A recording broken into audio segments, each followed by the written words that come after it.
চলমান উত্তেজনায় শান্তির পক্ষে অবস্থান নিয়ে উল্টো কটাক্ষের শিকার হলেন কাশ্মীর হামলায় নিহত নৌসেনার স্ত্রী।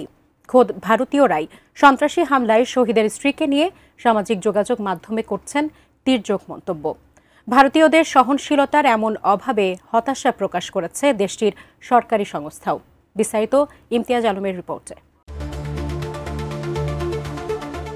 ভারত নিয়ন্ত্রিত কাশ্মীরের পেহেলগামে সন্ত্রাসী হামলায় নিহত ব্যক্তিদের মধ্যে একজন ভারতীয় নৌবাহিনীর কর্মকর্তা লেফটেন্যান্ট বিনয় নারওয়াল। হামলার পর স্বামীর নিথর দেহের পাশে নির্বাক বসে থাকা স্ত্রী হিমাংশী নারওয়ালের ছবিটি অনেকেরই অশ্রু ঝরিয়েছে। কিন্তু সেই হিমাংশী এখন ভারতে সামাজিক যোগাযোগ মাধ্যমে ট্রলের শিকার হচ্ছেন। তার অপরাধ, তিনি হামলার পর প্রথমবার জনসমক্ষে এসে মুসলিম ও কাশ্মীরিদের প্রতি বিদ্বেষ না ছড়ানোর আহ্বান জানিয়েছেন।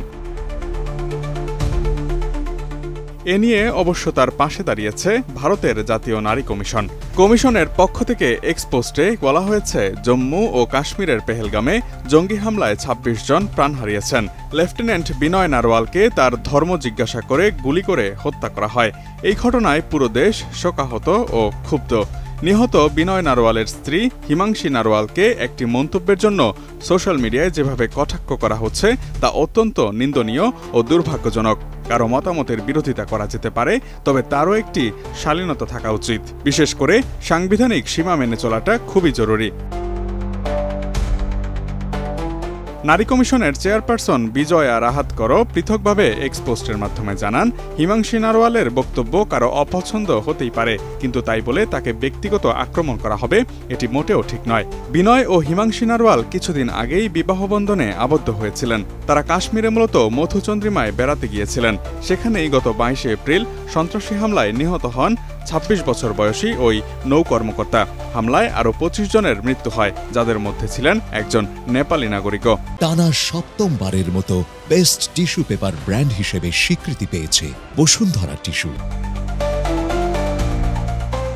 এই ঘটনার পর সামাজিক যোগাযোগ মাধ্যমে কাশ্মীরি ও মুসলিমদের বিরুদ্ধে বিদ্বেষ ব্যাপক হারে ছড়িয়ে পড়তে শুরু করেছে।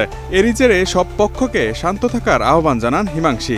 গণমাধ্যমকে তিনি বলেন, আমি শুধু চাই গোটা দেশ বিনয়ের জন্য প্রার্থনা করুক, যাতে ওর আত্মা শান্তি পায়।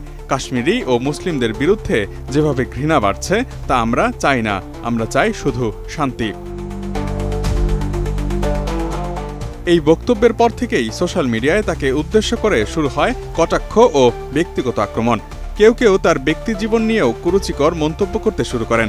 কেউ কেউ আবার দাবি জানান, বিনয়ের পেনশন যেন তার স্ত্রীকে না দেয়া হয়।